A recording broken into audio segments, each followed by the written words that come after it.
All three of my colonies came through the winter in very good shape, despite one of them having been blown over by the winter gales. I couldn't have wished for a better start to my 71st year in beekeeping.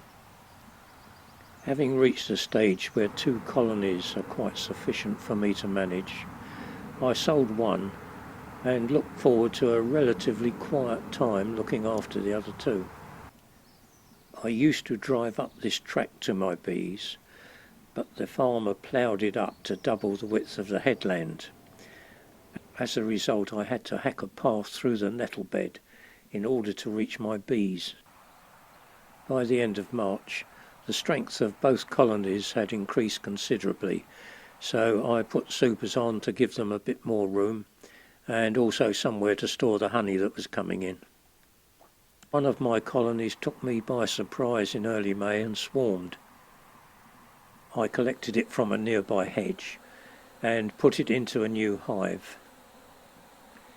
It never ceases to fascinate me just watching the bees all rushing up into their new home.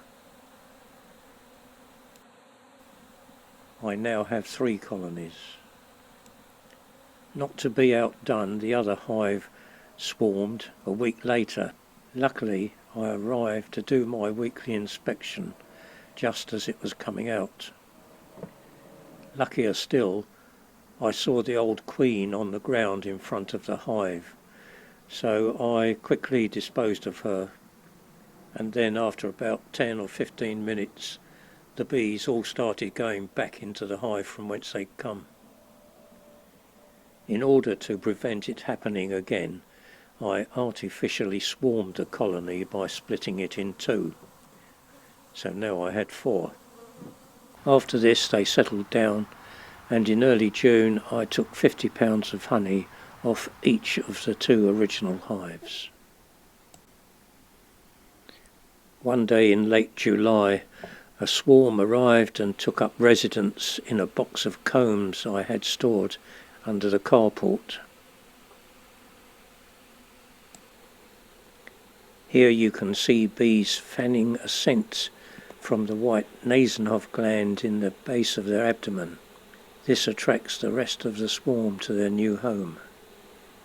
Later that evening, they were transferred to a proper hive in my apiary, colony number 5. A week later, a call from a neighbour had me collecting a swarm from a tree a couple of 100 yards up the road. Number 6.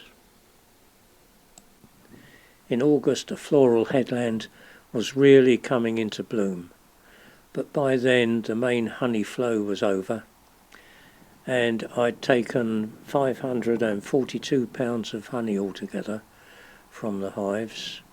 So, as I usually do, I've left the bees the rest of the time through August, September, October to build up their winter stores. So there they are, all settled down for the winter. I started with 2, had to split them, that made 4, picked up 2 swarms, 6, a bumper crop of honey. What was that I was saying about just keeping 2 hives now? Well, not entirely according to plan, but it was a very good year with my bees.